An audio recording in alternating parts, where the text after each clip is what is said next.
विधानसभा चुनाव की तारीख नजदीक आते ही पाटन विधानसभा से सीएम भूपेश बघेल के विरोध में खड़े विजय बघेल ने सोमवार को नामांकन भरने की प्रक्रिया पूरी की। नए रूप में नए उत्साह के साथ हम लोग आगे बढ़ रहे हैं और आज नवरात्रि का अंतिम दिन है, नवमी का।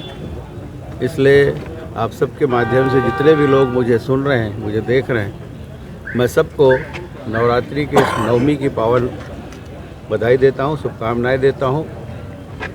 और माँ के पूजा अर्चना के साथ शक्ति अर्जित करके जिस तरह हम लोग 10वें दिन अहंकार रूपी, घमंड रूपी रावण का वध करते हैं, आज उसी संकल्प के साथ आगे बढ़ रहे हैं। और आज हम लोग ने अपने पहले नामांकन दाखिल किया है पाटन विधानसभा क्षेत्र का।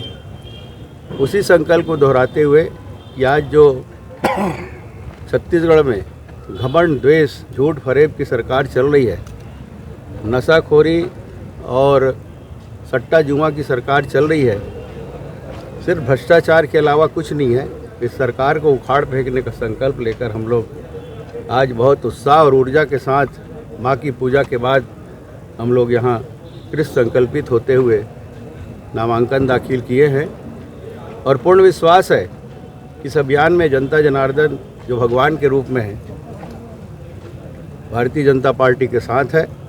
और साथ ही साथ हमारे कर्मठ कार्यकर्ता, भाई बहन, युवा साथी पूरे जोश और खरोश के साथ इस चुनाव में पूरे छत्तीसगढ़ में लगे हुए हैं। और मेरे पाटन क्षेत्र में भी न डर है, न भय है, न कोई ऊर्जा में कमी है, न हौसले में कमी है। पूरे उत्साह के साथ संगठन को साथ लेके सब कार्यकर्ता भाई बहन और युवा साथी लगे हुए हैं। ये पूरी उम्मीद के साथ आज मैं आप सबके सामने कहना चाहता हूं और आपके माध्यम से जनता जनार्दन से कि भारतीय जनता पार्टी की सरकार बनेगी, प्रचंड बहुमत से जीत के आएंगे और एक नया सवेरा, नया उजाला छत्तीसगढ़ में हम सब मिलकर लाए। जो निरंकुशता है, जो अव्यवस्था है, निश्चित रूप से वो खत्म होगा। और हम कह नहीं रहे हैं, 15 साल के शासनकाल में जनता ने देखा है इतनी बेतरतीब। मैं पाटन क्षेत्र की बात कहूं कि लगभग 6 लाइसेंसी दुकान उस समय हमने बंद कराया था, जब 2008 से 13 जनता का आशीर्वाद वहां से मिला था।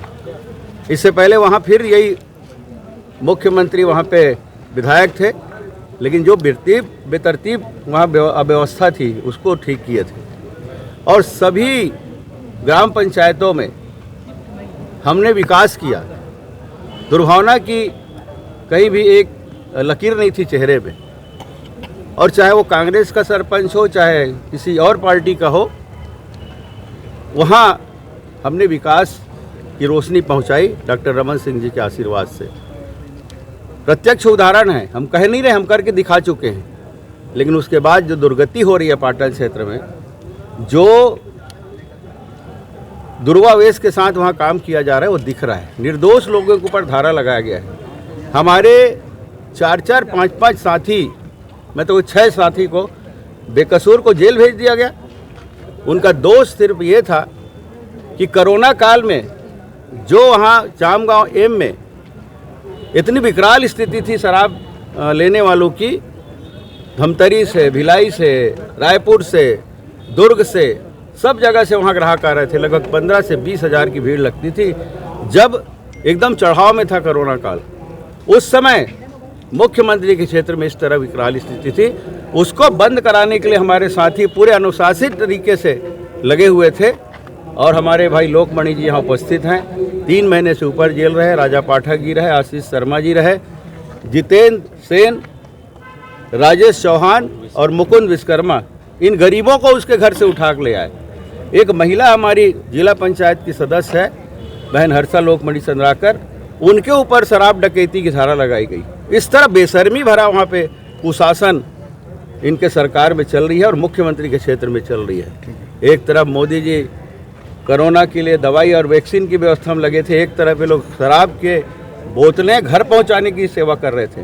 तो ये जो व्यवस्था है आज चरम सीमा में है और जनता अपने मन में संजोए हुए कि कब वक्त आए और इनको उसका बदला लें।